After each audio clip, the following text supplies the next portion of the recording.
제가 재수를 하게 된 이유는 고등학교를 졸업할 때 고등학교 3년 동안 제가 기대하고 바라던 결과에 미치지 못하는 대학교를 합격했다고 생각하였고, 단순히 대학교를 잘 붙지 못하였다는 생각보다는 그동안의 노력이 부정당한 것 같다는 상실감이 크게 들었습니다.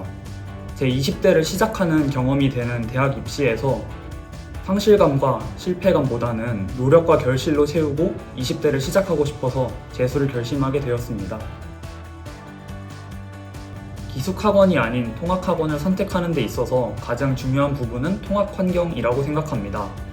우선 메가스터디 학원은 저희 집 앞까지도 통학버스가 올 정도로 노선이 세세하고 저에게 큰 부담 없이 배려를 많이 해준다는 점을 느꼈고, 이 외에도 학원을 선택하기 전 직접 학원에 와서 입시 전문 선생님과 상담을 해보고 학원을 둘러보면서 메가스터디 학원에 대한 신뢰를 다질 수 있었습니다. 부천 메가스터디 학원은 매달 진행하는 원내 모의고사, 철저한 면학 분위기 조성 등 다양한 부분에서 장점이 많지만 저는 그 중에서도 플래너 사용이 가장 기억에 남습니다. 단순히 플래너를 통해서 계획을 수립하는 것이 아니라 제가 플래너에 기록한 내용, 그리고 자습 시간 입력을 통해서 학습 담당 선생님과 세세하게 상담하면서 제가 의식하지 못했던 학습 불균형, 그리고 또한 추후의 커리큘럼까지 조성하고 상담할 수 있는 부분이 가장 마음에 들었습니다. 또한 학습 외적으로도 제가 불안한 부분이나 멘탈이 흔들리는 부분이 있을 때면 부담 없이 입시 담당 선생님과 상담할 수 있는 부분이 저에게 큰 도움이 되었습니다.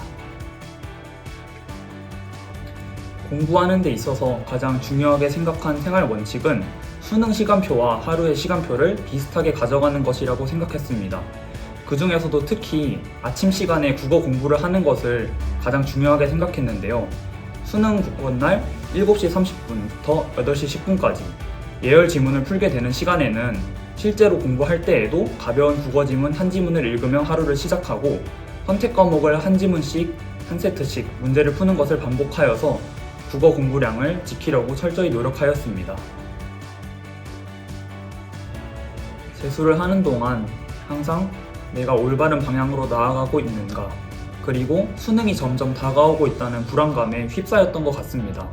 저는 이를 해결하기 위해서 사소하지만 학원으로 등원하는 아침 버스에서 오늘 하루를 어떻게 공부할 것인지에 대해서 설계하고 아침, 점심, 저녁 시간에 오늘 하루의 진행도를 체크하였고, 마지막으로 집으로 돌아가는 학원버스에서 다른 일은 하지 않고 오늘 하루에 좋았던 점, 그리고 오늘 하루 개선할 점에 대해서 생각하였습니다.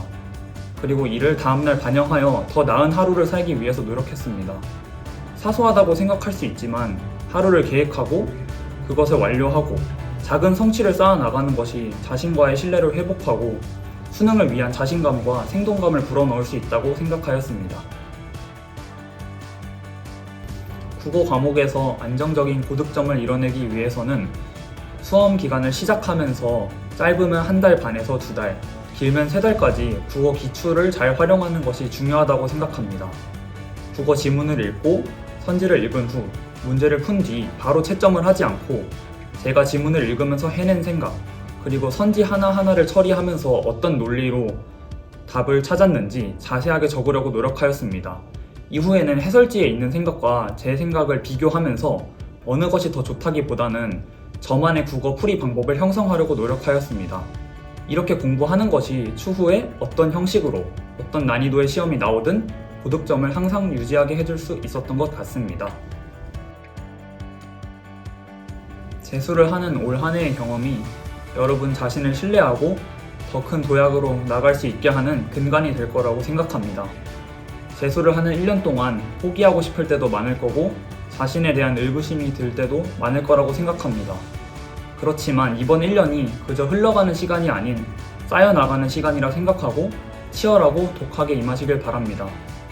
그렇게 시간을 보내고 나면 다시 겨울이 돌아왔을 때 여러분이 만족할 만한 결과를 얻을 수 있을 거라고 저는 생각합니다.